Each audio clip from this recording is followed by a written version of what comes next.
Setting and dynamic balancing are the two concepts in mechanical engineering, especially in designing and operation of rotating machinery. This both static as well as dynamic balancing deals with reducing the vibration and ensuring the smooth operation.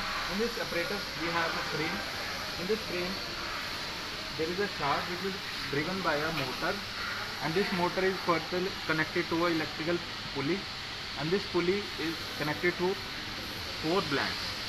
These blanks are created with a hollow cavity inside, and these hollow cavity can be filled either by these rings of a certain dia and certain weight, and either by a solid, or either it will be left hollow itself.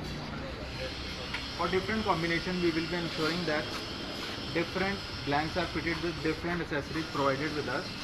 Also we have some right angle, so that to properly place that at a certain distance and a certain angle. For a certain degree of rotation we have here is a protector is provided, so that a certain blank is placed with the help of this protector at a certain given degree only. The concept behind this is, if the center of gravity of these masses lies on this axis of rotation, then it will be called as static balance. And for dynamic balances, if the net moment produced by these masses as well as the forces produced due to these masses is zero, then it is called dynamic balance. How to check it?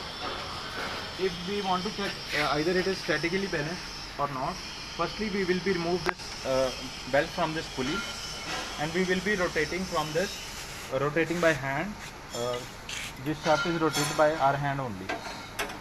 If it is like statically balanced, if we rotate this, it should stop at a certain given point. It should not like rotate back to its to and fro about a given mean position. So as we rotate it, we find that it is stopping at a certain position. So it is statically balanced.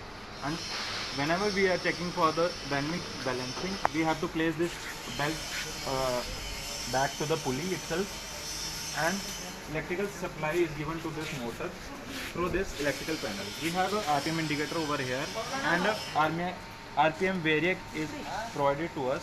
We can increase as well as decrease the RPM through this. This RPM will rotate this shaft, and if it is dynamic balance, then the vibration will be like lesser in this case. So how to find the given orientation of these blanks? We will be like studying it in a given time.